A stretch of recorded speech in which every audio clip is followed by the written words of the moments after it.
Is Siren Head real? This is the Siren Head Story explained.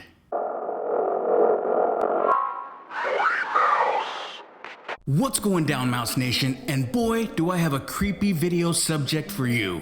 Siren Head. What's the deal with this monstrosity that's taking over the internet? Is he real? And what's the story behind it?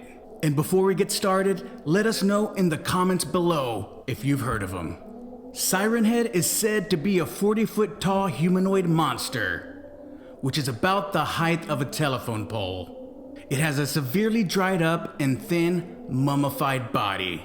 His skin is rusty red. His arms and legs are both way too long for his body, especially his terrifyingly long arms that end with monstrous hands.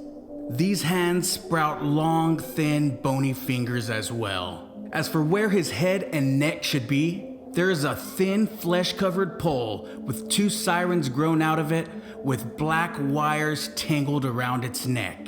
As for those speakers, they are metallic with the dried-up skin holding them in place, almost looking like veins crawling up and down the side of its bell.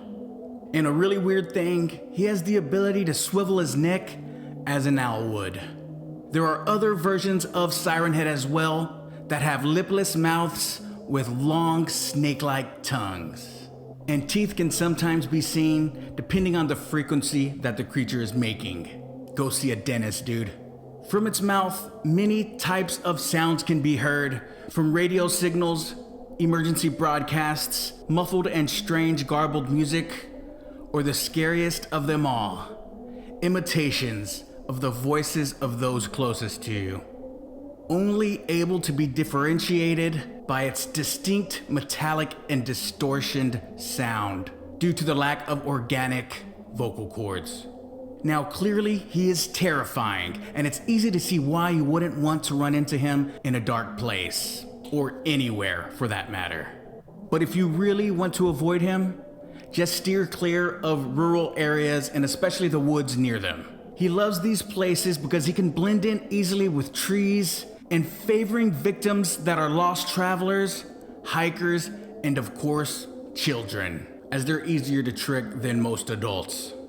And he'll usually hunt by trying to find ways to get his victims to go deeper into the woods. Still, no one knows what Siren Head does with his victims, but it's very possible that they end up being males or even sent to some other dimension, as they are never seen again. Supposedly, there have been sightings of Siren Head as far back as 1966, when a family on vacation in Arizona spotted it trying to blend in with two other telephone poles. And 30 years later, in 1995, a hiker named Chad encountered it as well, along with a few of his friends. He was the only survivor of this encounter, with his friends' bodies never being found. But is Siren Head real? What's the story behind this creature? It starts in the mind of Canadian horror artist Trevor Henderson. He posted an art piece in a Tumblr and Twitter post on August 18th, 2018. This is the first known sighting of Siren Head on the internet.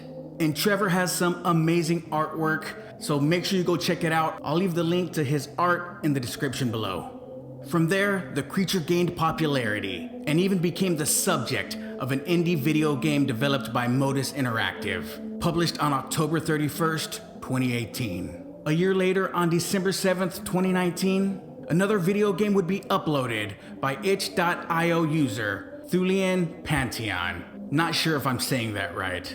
The name of that video game? Siren Head 1995, a 2D horror side-scroller game. Siren Head would also eventually be added to the SCP Foundation forums, but would be denied official entry since he was a licensed character. So what do you guys think? Is Siren Head real? Was he based on a real creature? Or did he simply come from the mind of a very creative artist? Let us know what you think in the comments below. Don't forget to like, share, and subscribe.